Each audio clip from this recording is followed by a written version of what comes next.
से कैसे प्रभु ने खेल रचाया। भक्त और भगवान के प्रेम का दर्शाती नाता।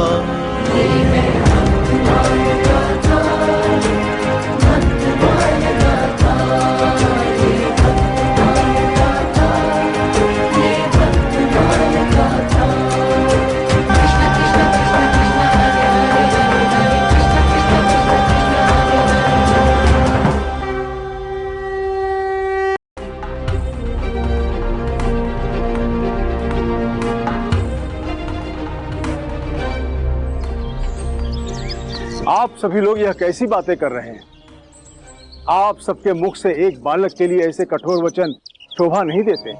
सर्वप्रथम यह बालक न दानव है न अशुभ है। यह बालक तो परम सौभाग्यशाली है। इसकी ख्याति स्वर्ग लोक में भी है। नहीं स्वामी जी, आपको जरूर इस बालक को लेकर कोई बहुत बड़ी भूल हुई है।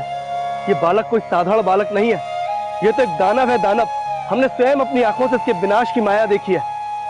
ऐसा तो कदापि नहीं हो सकता। बालक तो स्वयं भगवान के रूप होते हैं। आप लोगों ने इसे दानव की संज्ञा दे दी।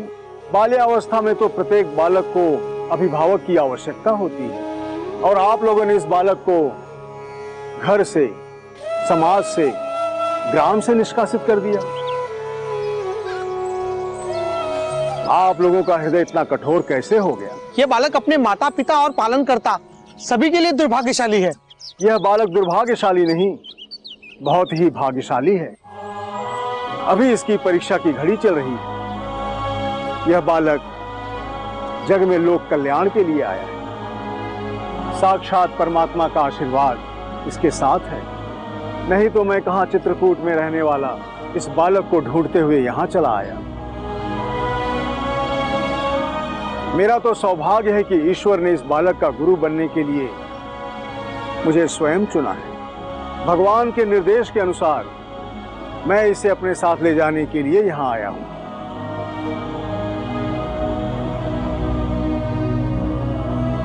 आप लोग यह क्या कर रहे हैं?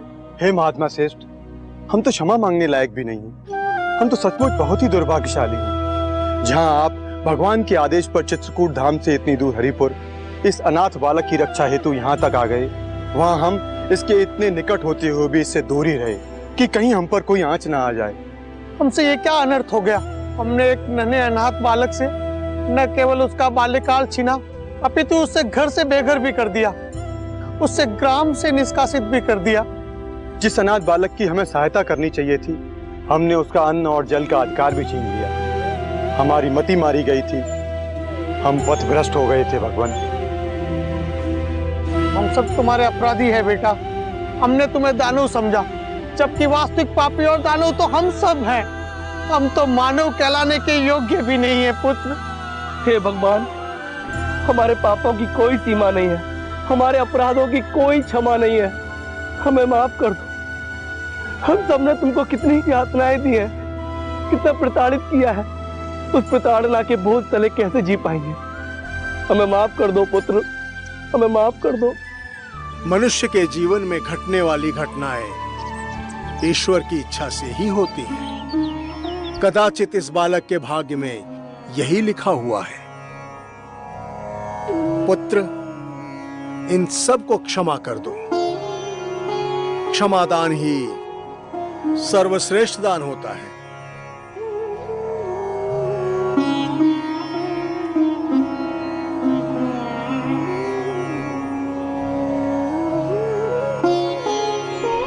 आप सब मेरे अपने हैं।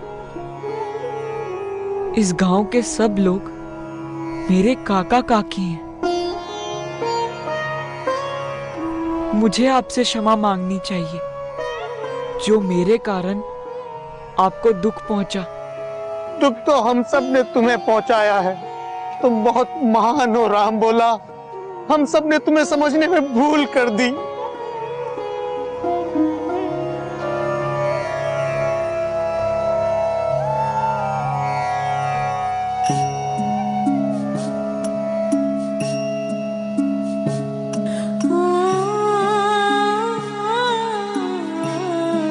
हम सब ने तुम्हें बहुत यातनाएं दी,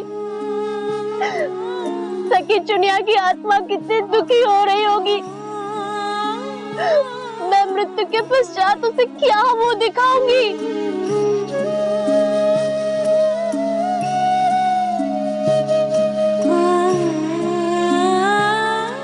माता, जब आपने सबसे छिपकर मुझे चने खिलाए थे, मैं उन चनों का स्वाद हमेशा याद रखूंगा।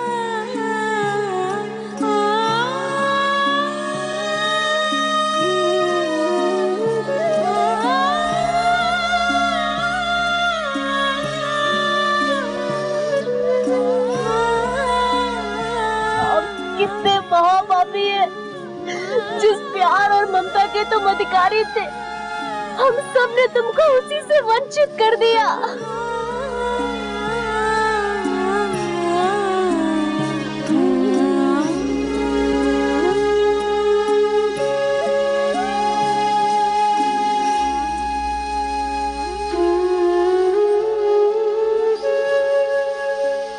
पुत्र, अब हमें प्रस्थान करना चाहिए।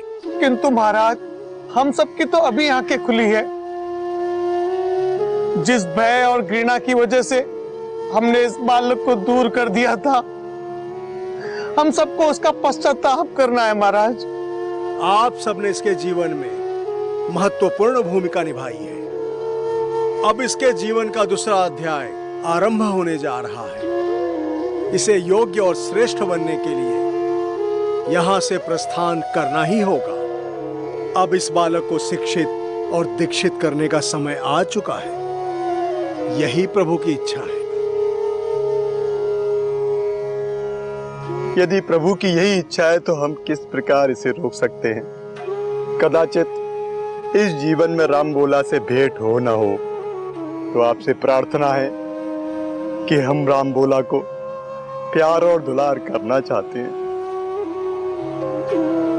अब इस जीवन में शायद ही भेंट हो, हमें क्षमा कर दो।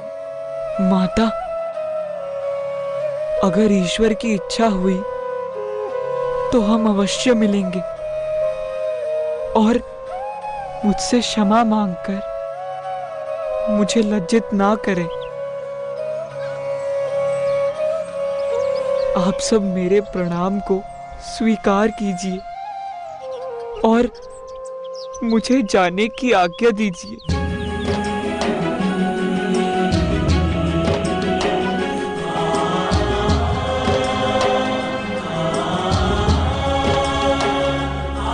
चलिए महात्मा। आओ पुत्र, आओ।